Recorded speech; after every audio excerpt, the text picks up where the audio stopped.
নমস্কার। আমি জ্যোতিষী গৌতম কুমার। আমার চ্যানেলের পক্ষ থেকে আপনাদের প্রত্যেককে স্বাগতম। আজকের আলোচনার বিষয় আগামীকাল 30শে নভেম্বর রবিবার 2025 চন্দ্রদেবের গোচর মেষ রাশিতে। ফলে এই 7টি রাশির জীবনে হঠাৎ করে বড়সড় পরিবর্তন হতে পারে। আসুন আমরা জেনে নিই কোন ভাগ্যবান এই 7 রাশি জাতক বা জাতিকা রয়েছে। ভিডিওটি না কেটে না স্কিপ করে সম্পূর্ণ দেখার চেষ্টা করুন। এই ভিডিওর মধ্যে যে 7টি রাশির নাম বলবো, যদি আমার বলা রাশি আপনার রাশির সঙ্গে মিলে যায় তাহলে বিশেষ করে এই ভিডিওটি আপনাদের জন্য গুরুত্বপূর্ণ হতে চলেছে। তাহলে বন্ধুরা, আসুন দেরি না করে মূল পর্বে যাওয়া যাক। কিন্তু ভিডিওটি শুরু করার আগে চন্দ্রদেবের বিষয়ে একটু আমরা জেনে নিই, তাহলে আমাদের বুঝতে সুবিধা হবে এবং সহজ হবে। চন্দ্রদেবকে মানা হয় মন মানসিকতার কারগ্রহ, চিন্তাভাবনার কারগ্রহ। চন্দ্রদেব পৃথিবীর প্রত্যেকটা মানুষকে মন মানসিকতাকে নিয়ন্ত্রণ করে। চন্দ্রদেব এক একটি রাশিতে অবস্থান করে সোয়া 2 দিন, ঘন্টা হিসেবে 56 ঘন্টা। এই 56 ঘন্টার মধ্যে এই 7টি রাশির জীবনে নানা জায়গার থেকে নানা দিক থেকে লাভের খবরগুলো আসতে পারে, যেই খবরটা আপনাদের জন্য লাভের খবর। কেননা চন্দ্রদেব প্রবেশ করেছে সেনাপতি গ্রহ মঙ্গলের ঘরে। অর্থাৎ চন্দ্রদেব এবং মঙ্গলদেব দুটি গ্রহ কিন্তু পরস্পরের মিত্র গ্রহ। বন্ধুর গৃহে চন্দ্রদেবের গোচর, তাই এক কথাতে বলা যেতে পারে এই 7টি রাশির জীবনে মারাত্মক ঘটনা ঘটতে চলেছে। 7টি রাশির মধ্যে প্রথম ভাগ্যবান রাশি মেষ রাশি। আপনি যদি মেষ রাশির জাতক বা জাতিকা হয়ে থাকেন, আপনার রাশির প্রথম ঘরে চন্দ্রদেবের গোচর। আপনার শরীর স্বাস্থ্য ভালো থাকবে।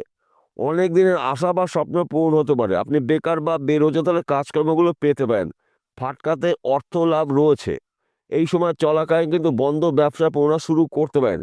যে কোনো ভাঙা সম্পর্ক পুনরায় জোড়া রাখতে চলেছে।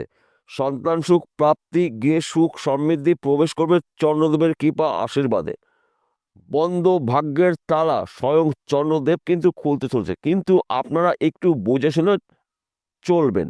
কেন এই কথা বললাম? আপনার জীবনে বা আপনার রাশিতে শনিদেবের সাথে চলছে। এই সময় চলাকালীন কিন্তু কাউকে চোখ বুজে বিশ্বাস করা যাবে না। যদি আপনি চোখ কান খুলে চলতে পারেন তাহলে কিন্তু আপনি সঠিক সময় সঠিক সিদ্ধান্তগুলো নিতে পারেন। গুরুত্বপূর্ণ কাজগুলো এই দুদিনের মধ্যে শুরু করতে পারেন। সেই কাজগুলো কঠিন হলেও সহজে কমপ্লিট করতে পারেন। দ্বিতীয় নম্বর ভাগ্যবান রাশি মীন রাশি। আপনি যদি মীন রাশি জাতক বা জাতিকা হয়ে থাকেন, আগামী কাল থেকে 2 দিনের মধ্যে আপনার হাতে হিউজ পরিমাণে অর্থ আসতে পারে। কেননা আপনার রাশির দ্বিতীয় ঘরে ধনস্থানের চন্দ্রদেবের গোচর। আপনি যদি বেকার বা বেরোজগার কাজকর্মগুলো পেতে পারেন, দীর্ঘদিনের আটকে থাকা অর্থ রিটার্ন পেতে পারেন। হয়তো ব্যাংকে লোন করেছেন, ব্যাংকে ভালো খবর পেতে পারেন। ব্যাংকের থেকেও কিন্তু আপনি প্রচুর অর্থ আপনার হাতে আসতে পারে। যেই টাকাটা লোন করেছিলেন সেই লোনের টাকা আপনার হাতে আসতে পারে। তাছাড়া ফাটকাতে অর্থ লাভ রয়েছে। এক ঘর বা দুঘর লটারি কাটতে পারেন ভাগ্য পরীক্ষা করার জন্য। দিয়ে সুখ সমৃদ্ধি প্রবেশ করবে। সন্তান সুখ প্রাপ্তি, স্বামী স্ত্রীর সুখ প্রাপ্তি রয়েছে। এই সময় চলাকালীন কিন্তু শত্রু নাশ, নানাভাবে নানা দিক থেকে কিন্তু আপনার উন্নতি করার নতুন নতুন রাস্তাগুলো সামনে খুলে যাবে। শুধুমাত্র আপনার কিন্তু কাজের উপরে অ্যাক্টিভ থাকতে হবে। যদি আপনি কাজের উপরে অ্যাক্টিভ থাকতে পারেন তবেই কিন্তু আপনি একজন সফল ব্যক্তি হতে পারেন। তৃতীয় নম্বর ভাগ্যবান রাশি তুলারাশি। আপনি তুলারাশি জাতক বা জাতিকা হয়ে থাকেন, আগামী কাল থেকে 2 দিনের মধ্যে কিন্তু আপনার জীবনে মারাত্মক ঘটনা ঘটতে পারে। কেননা আপনার রাশি সপ্তম ঘরে চন্দ্রদেবের গোচর। সপ্তম ঘরকে মানা হয় গৃহে সুখ সমৃদ্ধির ঘর, সন্তান শিক্ষা প্রেম ভালোবাসা দাম্পত্যর ঘর। সপ্তম ঘর বিজনেসের ঘর। সপ্তম ঘর চাকরি বাকরির ঘর। সপ্তম ঘর অবস্থান করছে চন্দ্রদেব। সঠিক সময় সঠিক সিদ্ধান্তগুলো আপনি নিতে চলেছেন। গুরুত্বপূর্ণ কথাবার্তাগুলো এই সময় আলোচনা করতে পারেন। সময় কিন্তু আপনার অনুকূল রয়েছে, কেননা চন্দ্রদেব এই 2 দিনে কিন্তু আবার শুক্র শনি নক্ষত্রে অতিক্রম করবে।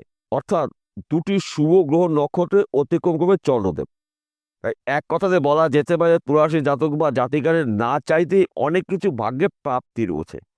সম্মান প্রাপ্তি, অর্থ প্রাপ্তি, কর্মক্ষেত্রে সফলতা রয়েছে, বিদেশ যাত্রা শুভ, ফাটকাতে অর্থ লাভ, নানা জায়গার থেকে নানা দিক থেকে কিন্তু লাভের খবরগুলো আপনি পেতে চলছেন। শুধুমাত্র আপনারা চোখ কান খুলে রাখুন। সুযোগ কিন্তু একটিও হাতছাড়া করা যাবে না। চতুর্থ নম্বর ভাগ্যবান আছে সিংহ রাশি। আপনি সিংহ রাশি জাতক বা জাতিকা হয়ে থাকেন, আগামী কাল থেকে 2 দিনের মধ্যে কিন্তু আপনার ভাগ্য পরিবর্তন হতে পারে। কেননা আপনার রাশির নবম ঘরে চন্দ্রদেবের গোচর। নবম ঘরকে মানে ভাগ্যস্থান। দুর্ভাগ্য দূর করে সৌভাগ্য ফিরতে পারে আপনার এই 2 দিনে। আপনি বেকার বা বেরোজগার কাজকর্মগুলো পেতে পারেন। ব্যবসা ক্ষেত্রে উন্নতি রয়েছে, নতুন ব্যবসা শুরু করতে পারেন। চাকরি ক্ষেত্রে প্রমোশন, পদে উন্নতি রয়েছে। বিদেশ যাত্রা শুভ, ফাটকাতে অর্থ লাভ। এক ঘর বা দুঘর লটারি কাটতে পারেন ভাগ্য পরীক্ষা করার জন্য। আপনি কিন্তু একজন গরিব থেকে হতে পারেন কোটিপতি। চন্দ্রদেবের কৃপা আশীর্বাদে এই সময় চলাকালীন আপনার নানা দিক থেকে, নানা জায়গার থেকে শুভ খবরগুলো আসতে পারে, শুধুমাত্র সময়ের অপেক্ষা। পঞ্চম নম্বর ভাগ্যবান রাশি কর্কট রাশি। আপনি যদি কর্কট রাশি জাতক বা জাতিকা হয়ে থাকেন, আগামী কাল থেকে দুদিনের মধ্যে আপনার কর্মস্থান অতি শুভ। কেননা আপনার রাশির দশম ঘরে চন্দ্রদেবের গোচর। আপনার রাশির অধিপতি গ্রহ চন্দ্র রয়েছে দশম ঘরে। দশম ঘরকে মানে হয় কর্মের ঘর, কেরিয়ারের ঘর, সম্পদের ঘর। তা আপনি যেই কাজের মধ্যে যুক্ত থাকেন না, কর্মক্ষেত্রে আপনার সম্মান প্রাপ্তি, অর্থ প্রাপ্তি, গৃহে সুখ সমৃদ্ধি প্রবেশ করবে, সন্তান সুখ প্রাপ্তি, শত্রু নাশ। সঠিক সময়ে সঠিক সিদ্ধান্তগুলো নিতে পারেন। যে কোনো ভাঙা সম্পর্ক পুনরায় জোড়া রাখতে চলেছে। যোগাযোগ মাধ্যম বাড়তে চলেছে। ফাটকাতে অর্থ লাভ রয়েছে। এক ঘর বা দুঘর লটারি কাটতে পারেন। চন্দ্রদেবের কৃপা আশীর্বাদে আপনি একজন লাখপতি থেকে কোটিপতি হতে পারেন। ষষ্ঠ নম্বর ভাগ্যবান রাশি। আপনি যদি মকর রাশি জাতক বা জাতিকা হয়ে থাকেন, আপনার রাশির চতুর্থ ঘরে চন্দ্রদেবের গোচর। চতুর্থ ঘরকে মানা হয় মায়ের স্থান। মায়ের পুরো সাপোর্ট পেতে পারেন। মায়ের সঙ্গে সুসম্পর্ক সৃষ্টি হতে পারে। মাতৃশ্রী যারা রয়েছেন তারা আপনাকে কিন্তু সাপোর্ট করতে পারে।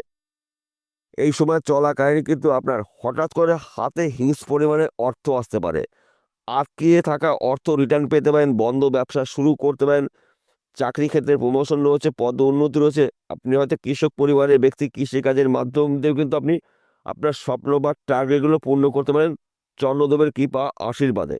তাছাড়া এই দুদিনে কিন্তু চন্দ্রদেব শুক্র ও শনি নক্ষত্রে অতিক্রম করবে। অর্থাৎ এই সময় চলাকালীন নানা জায়গার থেকে, নানা দিক থেকে আপনার লাভের খবরগুলো আসতে পারে, যেই খবরটা আপনার জন্য লাভের এবং অতি শুভ খবর আপনি পেতে পারেন। কিন্তু আপনাকে অ্যালার্ট থাকতে হবে।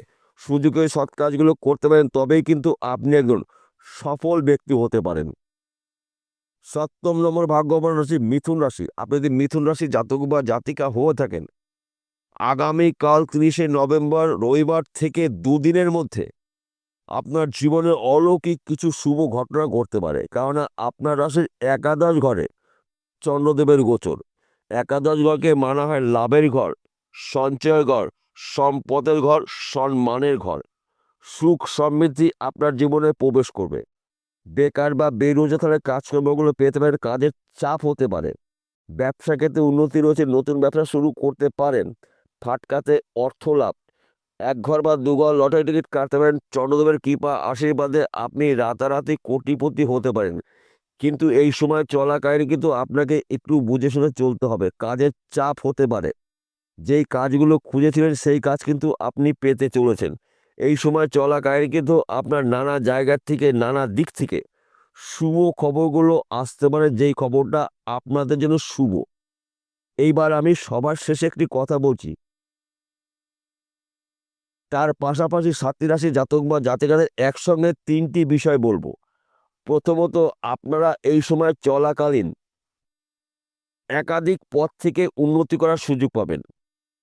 এই সময় চলাকালীন কিন্তু আপনাদের নানা জায়গার থেকে, নানা দিক থেকে কাজের বড় বড় অফার পেতে পারেন। যেই কাজগুলো আপনি খুঁজেছিলেন, যেই বিষয়গুলো আপনি চেষ্টা করেছিলেন, এবার কিন্তু ওখান থেকে আপনি শুভ খবর পেতে পারেন। এবং আপনারা এই দুদিনের মধ্যে দু এক ঘর লটারি টিকিট কাটতে পারেন। সময় কিন্তু আপনাদের অনুকূলে রয়েছে। রাতারাতি কিন্তু আপনারা এই 7 রাশি জাতক বা জাতিকারা কোটিপতি হওয়ার শুভ যোগ রয়েছে। সবার শেষে একটি কথা বলছি, প্রত্যেকটা ভিডিওতে বলি, আজকেও বলবো, আপনাদের ভালোর জন্য। আজকের আলোচনা কিন্তু রাশিভিত্তিক আলোচনা। অর্থাৎ এই 7টি রাশি জাতক বা জাতিকারা পৃথিবীতে লাখ লাখ কোটি কোটি রয়েছে। সবার জন্য কিন্তু একই ফলাফল নাও হতে পারে।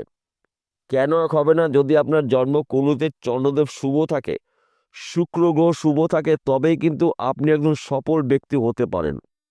চন্দ্রদেবের কৃপা আশীর্বাদে, শুক্রর প্রভাবে আপনার জীবনে সুখ সমৃদ্ধি সম্মান সম্পদশালী আপনারা হতে পারেন। গাড়ি বাড়ি বিষয়ে সম্পত্তির মালিক কিন্তু আপনি হতে পারেন চন্দ্রদেবের কৃপা আশীর্বাদে। আর যদি চন্দ্রদেব আপনার জন্মকুণ্ডলীতে অশুভ অবস্থা থেকে থাকে, যত তাড়াতাড়ি পাবেন চরদের প্রতিকার প্রতিবিধান করে নেবেন জ্যোতিষী পরামর্শ মেনে বা শুনে। তার পাশাপাশি ভাগ্য আপনার জানতে হবে। ভাগ্য যতদিন সাথ না দেবে ততদিন কিন্তু উন্নতি করার ক্ষেত্রে সমস্যার সৃষ্টি হতে পারে। বিষয়টা বোঝা গেল। নমস্কার বন্ধুরা, আবার দেখা হবে।